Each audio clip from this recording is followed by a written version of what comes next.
Scalar triple product के लिए हम लोग देखते हैं। मैं एक सिंपल एग्जांपल लेता हूँ, वहाँ से समझ आएगा। ये एक स्पेशल केस है, फिर यहीं से जो जनरल केस है उसको डिस्कस करेंगे हम लोग, ठीक है। तो इसको देखिए एक बार समझिए। तो सपोज हमने तीन अलग अलग वेक्टर्स लिए, बट क्या रखा कि भी जो थीटा रखा, मतलब angle between any two vectors जो रखा वो 90 रख लिया, ठीक है। तो यहाँ से देखिएगा आप कि भाई अगर हमने यहाँ पे एक वेक्टर इधर ले लिया, ठीक है, दिस इज वेक्टर बी, ये एक वेक्टर ए हो गया, और एक वेक्टर हमने सी इधर ले लिया, ठीक है।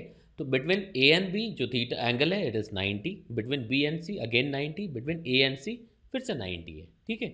अब देखो ये बी वेक्टर, ठीक है। अब यहाँ से क्या कर रहे हैं, ये देखिए, ये हमने पूरा डायमेंशन क्रिएट किया, ये, ठीक है। यहाँ तक समझ आ रहा है। तो अब देखो कि भाई हमने ये वेक्टर दिखाया हुआ ए बी सी। अब इसको आप ऐसा सोचो कि भाई देखिएगा, ये ए वेक्टर यहाँ तक है, मैंने सिर्फ एरो यहाँ दिखाया हुआ, आप इसको समझिए, ये यहाँ तक है। बी वेक्टर यहाँ तक हो गया, सी वेक्टर यहाँ तक हो गया, ठीक है। तो बिटवीन ए एंड बी जो थीटा है it is 90, B C again 90, A C फिर से 90 है, ठीक है। अब एक चीज़ देखिएगा आप इसमें, अगर मैं इसमें ऐसा लिखूं कि आपको मैं पूछता हूं कि आप पहले ए क्रॉस बी बताओ क्या होगा, तो जैसे ए क्रॉस बी लिखोगे आप, तो आप तुरंत कहोगे कि भाई जो इसका मैग्नीट्यूड होना चाहिए वो कितना होना चाहिए, सीधा ए बी हो जाना चाहिए, बिकॉज थीटा क्या है, क्योंकि यहाँ पे जो थीटा है वो 90 डिग्री और साइन 90 क्या हो जाएगा 1। तो ए मतलब ये वाला, देखो ये वाला डिस्टेंस हो गया, ठीक है। बी की बात करें तो बी ये वाला डिस्टेंस हो गया, लिख सकते हैं ना। अभी ये कंप्लीट है, यहाँ पे इसका डायरेक्शन भी देखना पड़ेगा, है ना। बट ये अभी मैग्नीट्यूड की बात करें तो बी लिख सकते हैं। तो अगर मैं ए इंटू बी की बात करूँगा तो ये वाला एरिया बता रहा होगा, लिख सकते हैं ना, एरिया हो गया। और जब डायरेक्शन की बात करेंगे तो डायरेक्शन ये होगा, ठीक है। ये ए क्रॉस बी का डायरेक्शन हो गया, जिसको मैं यहाँ पे एन कैप लिख सकता। यहाँ तक समझ आ रहा है। तो सिर्फ ए क्रॉस बी की बात की तो ये ए बी आया, ठीक है। तो ए बी को अगर सिर्फ देखने की कोशिश करें, ए इंटू बी है ये, तो इसको क्या लिख सकते हैं आप, एरिया ऑफ, ये ओ है तो A O B D, area of A O B D, जैसा यहाँ पे मैं दिखा रहा हूँ। यहाँ तक समझ आ रहा है। अब इसको आप कुछ एज्यूम कर लो कि भाई लाइक ये जो बना ये डी वेक्टर हो गया, ए क्रॉस बी। यहाँ तक समझ आ रहा है। अब मैं आपसे कहता हूँ कि भाई ए क्रॉस बी आपने निकाल लिया, ठीक है। तो ए क्रॉस बी कितना आया, डी आया। डी का मतलब क्या हुआ यहाँ पे समझ आ रहा है। अब मैं आपसे कहता हूँ कि भाई डी क्रॉस नहीं डॉट डी डॉट सी निकाल दो तुम। तो जब तुम डी डॉट सी की बात करोगे मतलब तुम A cross B, because D जो है it is A cross B, तो A cross B dot C की बात कर रहे हैं आप, ठीक है। और जो ए क्रॉस बी है, ए क्रॉस बी क्या है, एरिया। अगर मैग्नीट्यूड की बात करें तो एरिया हो गया, कौन सा area, area of A B, area of A B लिख सकते। सी क्या है, अगर यहां से देखें तो सी ये वाली हाइट है, लिख सकते इनटू सी। अब थीटा क्या होगा, इन दोनों के बीच का angle between A cross B and C, theta कितना है, ज़ीरो है, तो यहाँ पे कॉस ज़ीरो लिख सकते। कॉस ज़ीरो क्या होता है, 1, ठीक है। तो फाइनली अब ये क्या मिला, area of the base into height, see तो ये हाइट हो गया ना, इसको तो हम लोग क्या लिखेंगे, हाइट लिख देंगे। तो area of base into height, यहाँ तक समझ आ रहा है। तो area of base into height, इसको क्या लिख सकते हैं, वॉल्यूम ऑफ दिस शेप लिख सकते हैं। ये जो दिख रहा है आपको इसका क्या हो गया, ये वॉल्यूम बता रहा है। तो यहाँ हमने एक स्पेशल केस लिया, वहाँ से सिखाने की कोशिश की आपको, ठीक है। तो इसको हम लोग कहते हैं स्केलर ट्रिपल प्रोडक्ट। फिर इसको जनरल केस में मैं डिस्कस करके जो ज्योमेट्रिकल मीनिंग है ये मैं सिखाऊंगा। यहाँ तक समझ आ रहा है कि भाई अगर मैं ऐसा लिखूँ कि भाई A cross B dot C it is known as scalar triple product. और ये जो रिजल्ट देता है ये कुछ वॉल्यूम जैसा देता है ना। वॉल्यूम किसका, अगर इस शेप की बात करें तो इसको क्या कह सकते हैं, ये पैरेललोपाइड है। यहाँ तक समझ आ गया। तो अगर मैं क्रॉस प्रोडक्ट की बात करता हूँ, स्केलर ट्रिपल प्रोडक्ट की बात करता हूँ, तो पहले क्रॉस, देन एक तीसरे वेक्टर वेक्टर के साथ डॉट लिखना है। यहाँ तक समझ आ रहा है। तो देखो यहाँ से क्या कंक्लूड करेंगे, आप क्या समझ आया आपको, यहाँ तक समझ आ गया सबको। अब देखिए यहाँ से हम लोग लिख सकते हैं कि volume of a parallelepiped form by A B and C कौन देगा, तो ये A cross B dot C लिख सकते हैं। यहाँ तक समझ आ रहा है, ठीक है ना। इसको और शॉर्ट में इस तरह से लिख सकते हैं हम लोग, ए क्रॉस बी डॉट सी, या फिर ऐसा लिख दीजिए। यहाँ तक समझ आया। तो देखो अभी आप कहोगे कि आपने तो एक स्पेशल केस ले लिया, ठीक है, स्पेशल केस से मुझे सिखाना था, आपको समझाना था। अब मैं जनरल केस को भी एक डिस्कस करता हूँ जहाँ से इसकी ज्योमेट्रिकल मीनिंग समझ आई। तो मतलब ये तो समझ आ रहा है कि ए क्रॉस बी डॉट सी को ऐसा भी लिखा जा सकता है, लिख सकते हैं, ठीक है ना। तो इस तरह से लिख दिया हमने। ये वॉल्यूम ऑफ दिस पैरेललोपाइड कैसे आ गया ये समझ आ रहा है। अब देखो एक जनरल केस लेते हैं जहाँ पे कि थीटा 90 से कुछ अलग हो जाए, ठीक है। तो देखो देखना समझना, तो इसको हम लोग लिख सकते हैं कि geometrical meaning of scalar triple product, ठीक है, स्केलर ट्रिपल प्रोडक्ट। इसके लिए हमें क्या करना पड़ेगा, तीन अलग अलग वेक्टर्स लेने पड़ेंगे, ठीक है। तो देखो A vector, B vector and C vector, ठीक है। तो इस बार ये शिकायत नहीं रहनी चाहिए कि आपने एक स्पेशल केस लिया। अब ये जनरल केस है, ए बी एंड सी लिख सकते। अब यहाँ से फिर मैं तैयार करता हूँ, तो एक फिर से ये पैरेललोपाइड बन जाएगा, ठीक है। ए बी सी को यूज़ करके आपने देखा तो ये क्या, देखो एक पैरेललोपाइड बन गया, क्या, A O B D G F C E लिख सकते। यहाँ तक समझ आ रहा है। अब देखिएगा ए बी सी तीन डिफरेंट वेक्टर्स हैं।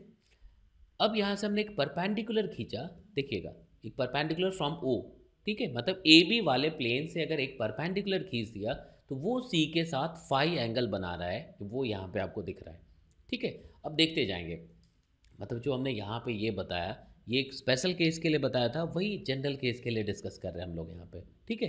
तो देखिए अब यहाँ से देखें, सबसे पहले हम लोग ए क्रॉस बी निकालते हैं, है ना। तो ए क्रॉस बी के लिए क्या करोगे, देखो ट्रिपल प्रोडक्ट के लिए हम लोग ऐसा लिख सकते हैं, ए बी सी, ठीक है। इसका मतलब क्या होता है, इसको हम लोग इस तरह से लिख सकते हैं, ए क्रॉस बी डॉट सी। यहाँ तक समझ आ रहा है। तो सबसे पहले हम लोग इसमें ए क्रॉस बी की बात कर लें, है ना। तो सिर्फ अगर ए क्रॉस बी की बात करें तो ये क्या आ जाएगा बताएं, ये आपने पढ़ा हुआ है, ए क्रॉस बी क्या बताएगा, ये वाला जो पैरेललोग्राम बना है इसका एरिया बता देगा, लिख सकते हैं ना। तो A cross B is the area of this parallelogram, क्या, ओ बी डी ए लिख सकते हैं। यहाँ तक समझ आ रहा है। तो ये ए क्रॉस बी का मैग्नीट्यूड हो गया, ए क्रॉस बी का मैग्नीट्यूड क्या हो गया, एरिया ऑफ दिस पैरेललोग्राम। अगर इसकी बात करें इट इज अ पैरेललोग्राम, लिख सकते हैं। यहाँ तक समझ आ रहा है। अब देखो डायरेक्शन क्या होगा, इसको हमने सपोज एन कैप ले लिया, तो ए क्रॉस बी का डायरेक्शन ये हो जाएगा, ए क्रॉस बी, देखो देखना यहाँ तक समझ आ रहा है। ए क्रॉस बी अगर लिखेंगे तो इसका डायरेक्शन अपवर्ड्स आएगा, और ये एन कैप मतलब जो plane containing A and B है उसके परपेंडिकुलर आएगा, लिख सकते। तो इसके डायरेक्शन को आप यहाँ पे एन कैप लिख सकते, यहाँ तक समझ आ रहा है, डॉट सी लिख सकते ना, यहाँ तक समझ आ गया। अब अगर हम लोग देखेंगे तो देखो क्या आएगा, एरिया किसका, ए बी डी ए लिख सकते। अब इस चीज़ को हम लोग क्या लिखें, देखो दो चीज़ का ये डॉट प्रोडक्ट है, तो इस डॉट प्रोडक्ट के लिए हम लोग क्या लिख सकते हैं कि भाई जो ये एन कैप का जो डायरेक्शन हुआ, लिख सकते हैं ना, यहाँ तक समझ आ रहा है। सी मतलब ये दो वेक्टर्स हैं, ये दो वेक्टर्स हैं, तो दो वेक्टर का डॉट प्रोडक्ट यहाँ पे लिखा जा सकता है। बट कैसे लिखा जा सकता है, ऐसे लिख सकते। अब इन दोनों के बीच का एंगल चाहिए, किन दोनों के बीच का, बिटवीन एन एंड सी, तो सी का डायरेक्शन ये है, this is the direction of C, in fact यही सी वेक्टर है और ये एन का डायरेक्शन हो गया, तो इन दोनों के बीच का एंगल फाई पहले से लिखा हुआ है यहाँ पे, तो आप इसको क्या लिखोगे, कॉस फाई। यहाँ तक समझ आ गया, लिख सकते, बन जाएगा ना। अब देखो n की वैल्यू कितनी है, ये तो एक यूनिट वेक्टर है, तो ये कितना हो जाएगा 1। अब c का मैग्नीट्यूड, देखो ये c का मैग्नीट्यूड है, अगर हम लोग यहाँ से देखेंगे, मैं इस चीज़ को ऐसा दिखाता हूँ, देखिएगा इस ट्रायंगल को, ये जो ट्रायंगल है इसको मैं बाहर करके दिखाता हूँ आपको, देखना समझना इसको,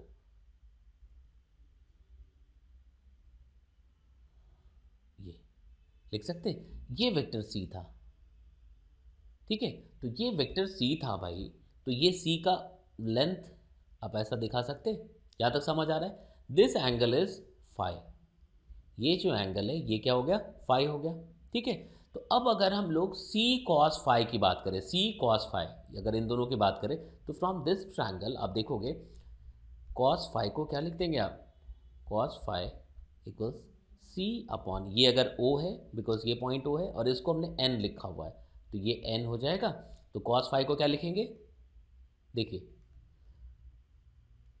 देखना, अगर हम लोग cos फाई की बात करें तो यहाँ से क्या होगा, O N B by H होता है ना upon C, therefore O N equals कितना आ गया, सी cos फाई, लिख सकते, यहाँ तक समझ आए।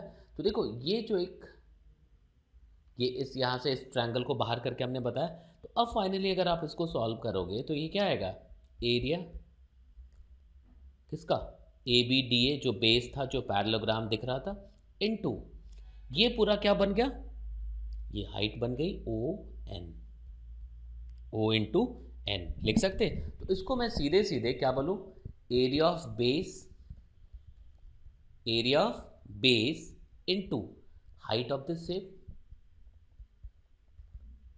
देखो ये तो हाइट ही हुआ ना, ये यहाँ से ये हाइट दिखा रहा है आपको, ये तो ये तो हाइट हो गया, लिख सकते। तो area of base into height, finally क्या बनेगा, वॉल्यूम,